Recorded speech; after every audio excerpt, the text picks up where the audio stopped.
E como fica o karma da França, colocando o aborto na Constituição?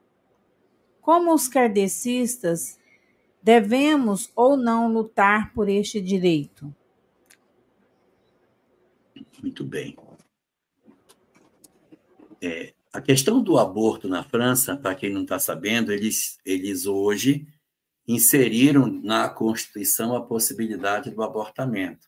Mas em 1974 eles já tiveram as primeiras possibilidades de legislação, só que não estava no texto constitucional. Agora inseriu-se dentro da lei máxima de um país, que é a Constituição. A partir de agora, as mulheres, a descriminalização do aborto, elas poderão fazer o abortamento sem que isso seja considerado crime, posto na Constituição, ou seja, para tirar é muito mais difícil. Quando é uma lei infraconstitucional, é mais fácil você criar uma outra lei que derroga a outra e pronto. Quando vai para a Constituição, para você conseguir tirar, você precisa de uma votação muito mais expressiva. Por isso, a comemoração deles hoje pela inserção desse dispositivo dentro do texto constitucional. Qual é o compromisso que se assume? O compromisso que se assume é exatamente o fato de ter uma sociedade que agora está com essa chancela. Só que é uma coisa importante que se observe. A lei permite, mas não obriga. Então, não é pelo fato de eu viver num país que permite que o aborto aconteça que eu agora posso fazer. Se eu tenho a compreensão da vida imortal, para mim vale a lei moral, não vale a lei humana. A lei moral está acima da lei humana. Ainda que a lei humana permita, a minha lei moral não vai me permitir. Então, nós, mesmo que vivamos num país onde isso aconteça, nós não estamos, por conta disso, regidos pela lei dos homens. O prejuízo que a gente tem é porque as pessoas que não têm conhecimento espiritual agora se sentirão muito mais à vontade para a prática do aborto. E o que vai acontecer? Consequências espirituais, evidentemente, vão se dar. E eu não estou dizendo isso no sentido de culpa, no sentido de que as pessoas devam carregar culpa, etc. Porque o espiritismo ele é a favor das duas vidas, da vida da criança e da vida da mãe. Quando o espiritismo se coloca a favor da vida, não é para que a gente se coloque a favor do bebê e pela desgraça da mãe. Não, você tem que cuidar das duas pessoas. E quando se diz evite o abortamento, é porque a gente sabe das sequelas psicológicas que acompanham a mulher quando ela decide pelo abortamento.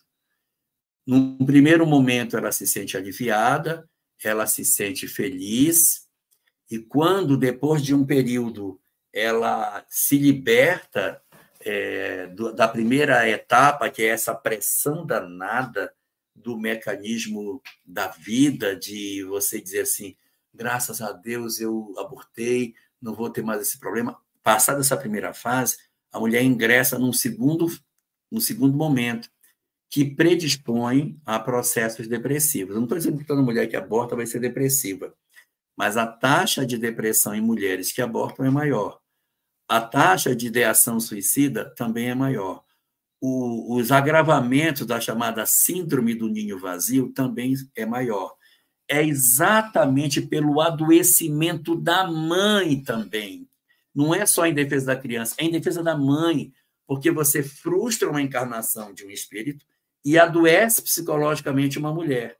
Então, o evitar do abortamento é para que você não tenha trauma nas duas vidas. É isso que a gente tem que evitar, porque a mulher que pratica o aborto, ela tem maior probabilidade de desenvolver uma sequela emocional. Então, é por isso que se diz. Então, você cuida da questão espiritual e cuida da questão psicológica também. Então, quando você pergunta como é que os kardecistas devem atuar nessa situação, o termo kardecista ele acaba não sendo muito usado no espiritismo, porque nos remete à crença de que a gente segue uma pessoa, né? Kardec. E, na verdade, o nosso objetivo é seguir a mensagem dos espíritos. É muito mais largo do que você dizer, não, eu sigo Kardec, eu sou kardecista.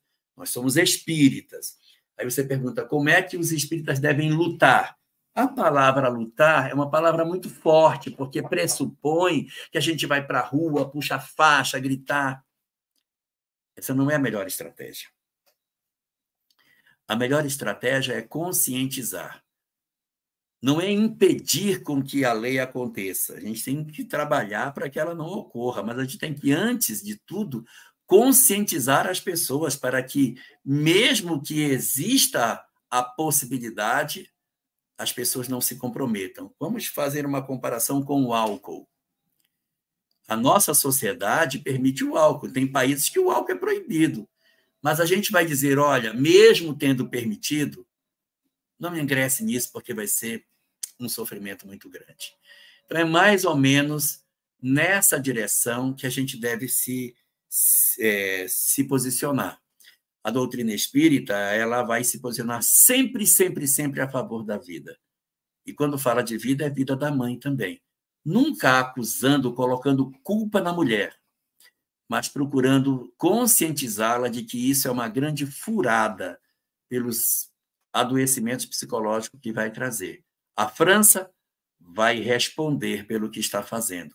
Os que celebraram hoje o direito de poder interromper a vida de outras pessoas também terão suas consequências, porque por trás dessa decisão está uma liberdade sexual indesejável que muitas pessoas irão procurar e fazer com isso uma história de muita dor para si próprios. A França vai ter suas consequências, as mulheres que vão entrar por isso terão as suas.